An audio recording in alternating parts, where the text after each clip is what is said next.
ఓం గం గణపతయే నమ. ఓం శ్రీ మాత్రే నమ. ఓం గురుభ్యం నమ. ఓం శ్రీ మహాసరస్వత్యై నమో నమ.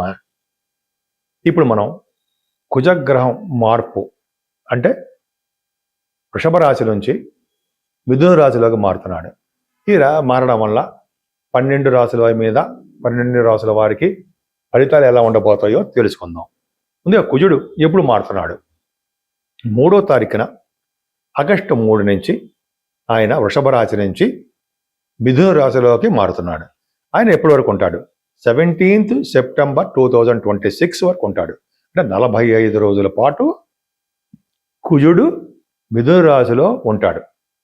అంటే మేషరాశి నుంచి మీనరాశి వారి వరకు కూడా ఏం ఫలితాలు ఇస్తాడు? కొన్ని రాశుల వారికి ఏమో చెడు ఫలితాలు, కొన్ని రాశుల వారికి శుభ ఫలితాలు ఇస్తాడు.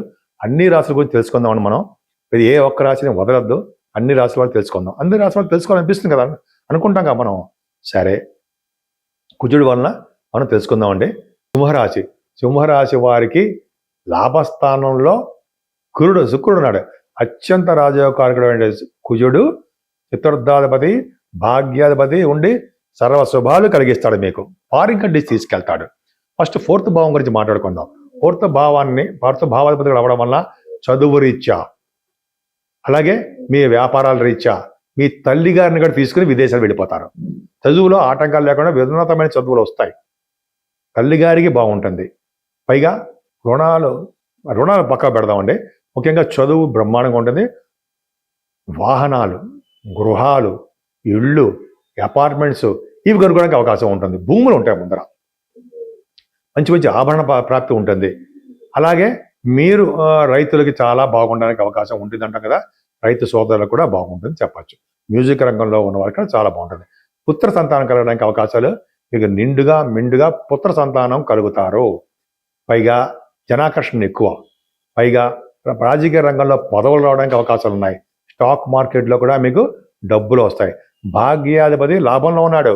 నాన్నగారు బాగుంటారు.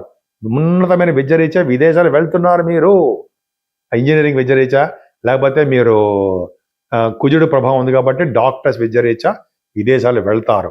మీ వ్యాపారాలు వృద్ధి చెందుతూ ఉంటాయి. పైగా మీరు తీర్థయాత్రలు చేయడంలో చాలా అదృష్టవంతులే కలిసి వస్తుంది. 11వ భావంలో కుజుడు ఉన్నాడు అంటే బాగా లాభాలు అధికంగా ఉంటాయి. అంటే బాగా డబ్బు ఫ్లో ఆఫ్ మనీ బాగా ఎక్కువ ఉంటుంది. దట్టు ముఖ్యంగా సాఫ్ట్వేర్ కాదు, రియల్ ఎస్టేట్ రంగ వ్యాపారాలకి అద్భుతంగా బాగా డబ్బు సంపాదించుకుంటారు అని తెలిసిపోతుందండి. ముఖ్యంగా సాఫ్ట్వేర్ రంగ ఉద్యోగస్తులు కూడా చాలా డబ్బు ధనం బాగా వస్తుంది.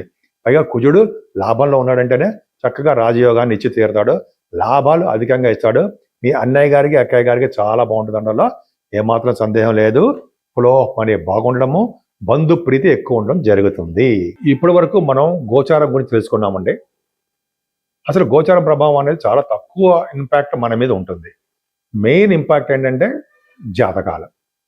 జాతకాల్లో మనకు జరుగుతున్న దశలు మాత్రం పర్ఫెక్ట్గా ఉన్నాయనుకోండి, ఈ గోచారంలో వచ్చే శుభ ఫలితాలు ఉన్నాయనుకోండి, శుభ ఫలితాలు మరింత రెట్టింపు అవుతాయి.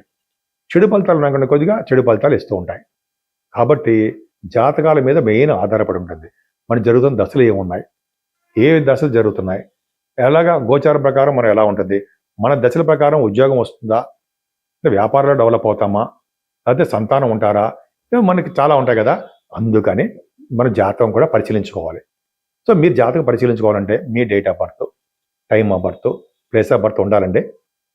వీటిని పంపిస్తే నేను తప్పకుండా ఈ గోచార ప్రభావం ఎలా ఉంది, మీ జాతకాల మీద మీ ప్రభావం, మంచి ప్రభావం ఎలా ఉంది, ఎలా మీకు పరిహారాలు చేసుకోవాలి. అంతేగాని లక్షల ఖర్చు పెట్టి పరిహారాలు ఏముండవు నా దగ్గర. మీ సౌకర్యం ప్రకారం చెప్తాను. మన ఇంటిలోనే మనం చేసుకునే చెప్తూ ఉంటాను నేను. ఆ పరిహారాలు ఎలా ఉంటాయి ఇవి తెలుసుకోవచ్చు అండి. పైగా ఏ దేవుని పూజించాలి, ఇవన్నీ కూడా జాతకాల మీద ఆధారపడి ఉంటాయి. కాబట్టి మనం ఒక గోచారం మీద ఆధారపడకుండా మనం జాతకాలు కూడా పరిశీలించుకుంటే చక్కటి రిజల్ట్స్ పొందవచ్చు కూడా. అది మీకు పైగా ఈ చెడు ఫలితాలు ఉంటాయేమో జాతకాలు చూస్తే, మా బాబాయ్ ఎలాగరా అనేది భయపడాల్సిన అవసరం లేదు. జాతకాలు చెప్పేటప్పుడు కూడా ఎప్పుడు కూడా శాస్త్రం ఏం చెప్తుందంటే ఎదుటి వాళ్ళని భయపడేటి చెప్పకూడదు.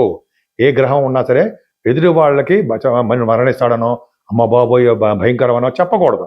వాళ్ళకి మంచిగా బాగా చెప్తూ ఏ పరిహారం చేసుకుంటా తెలుసుకున్నట్టుగా చెయ్యాలి తప్ప ఎదుటి వ్యక్తిని భయపెట్టకూడదు. జాతకం తెలుసుకోవడానికి వచ్చినప్పుడు భయపెట్టకూడదని శాస్త్రంలో ఫస్ట్ పాయింట్ అదే చెప్తుంటారు. కాబట్టి నా దగ్గర చెప్పించిన వాళ్ళు ఎవరికి భయం ఉండదండి.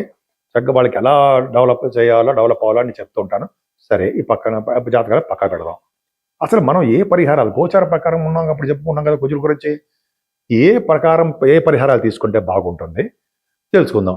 అంటే 12 రాసుల వారికి కొద్దో గొప్ప కుజుడు మంచి ఫలితాలు ఇస్తున్నాడు. కొంతమందికి ఏమో చిన్నపాటి మైనస్ ఫలితాలు ఇస్తున్నాడు. చాలా మంది చూడండి ఫారిన్ కంట్రీస్ ఇస్తున్నాడు చూసారా, విదేశీ పర్యటన.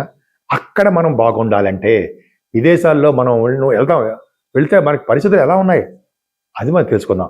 పరిస్థితులు అనుకూలించాలన్నా, చక్కటి విద్య రావాలన్నా, విదేశాలు వెళ్ళిన తర్వాత బంధువుల ఇండ్లలో కానీ స్నేహితుల ఇళ్లలో కానీ స్నేహ ప్రభావం ఎలా ఉందో తెలుసుకోవాలన్నా, అలాగే మనం అక్కడ ఉద్యోగంలో బాగా రాణిస్తామా అని తెలుసుకోవాలన్నా ఇప్పుడు మన పరిహారాలు తెలుసుకుందాం. అంతే కదా, విదేశాలు వెళ్ళిపోయిన తర్వాత అక్కడ మనకి పరిస్థితులు అనుకూలంగా ఉండాలి కదండి. ఇప్పుడు మనం తెలుసుకుందాం. 12 రాసుల వారికి పరిహారాలు ఏంటంటే కుజుడు ప్రభావం ఉండాలి. కుజుడు మనకి అనారోగ్య సమస్యల నుంచి బయటపడేస్తూ ఉంటాడు. వాహనాల మీద పడిపోకుండా, వాహన ప్రమాదం కలగకుండా చేస్తూ ఉంటాడు. త్వరలో వివాహం అయ్యేడు చేస్తూ ఉంటాడు. భార్యాభర్తలు కలిసేడు చేస్తూ ఉంటాడు. అలాగే ఎటువంటి ఆటంకాలు లేకుండా కలిసే చేస్తూ ఉంటాడు. కానీ కుజుడికి ప్రభావం వలన, అంటే కుజుడికి సుబ్రహ్మణ్య స్వామి ఆరాధన చేసుకోవాల్సిందే. కుజుడు అంటే ఏంటి? సుబ్రహ్మణ్య స్వామి అష్టోత్తరం చేసుకోవడము, ఓం శం శని సుబ్రహ్మణ్యాయ నమః, ఓం శం సుబ్రహ్మణ్యాయ నమః, ఓం శం సుబ్రహ్మణ్యాయ నమః అని అనుకుంటాం కదా.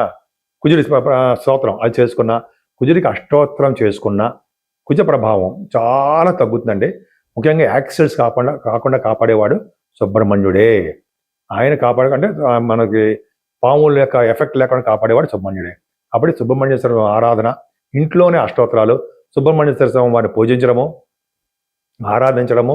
ఒకవేళ మనం బయటికి వెళ్తే సుబ్రహ్మణ్య స్వామి పుట్టలో పాలు పోయడము, ఇలా సుబ్రహ్మణ్య స్వామి అనేక రకాలకు పూజించడం వల్ల కుజుడు వలన వచ్చే దోషాలు చక్కగా పరిహారం అవడానికే ఎక్కువ అవకాశాలు ఉన్నాయి. ఏ మాత్రం మీకు అవకాశం ఉన్నా మన ఇళ్లలోనే మన సుబ్రహ్మణ్య స్వామి వారిని పూజించుకోవడము, అలాగే మనకి ఇష్ట దేవత ఎవరు ఉంటే వాళ్ళని పూజించడము. సుబ్రహ్మణ్యేశ్వర స్వామితో పాటు శివుడికి అభిషేకాలు కానీ, విష్ణు ఆరాధన కానీ, అమ్మవారిని పూజించడం వల్ల చేయడం వల్ల మరింత శుభఫలితాలు కలిగి మన జాతకం బాగా బలిష్టంగా బలంగా తయారై మనకి శుభఫలితాలే సుబ్రహ్మణ్యేశ్వర స్వామి ఇస్తాడు.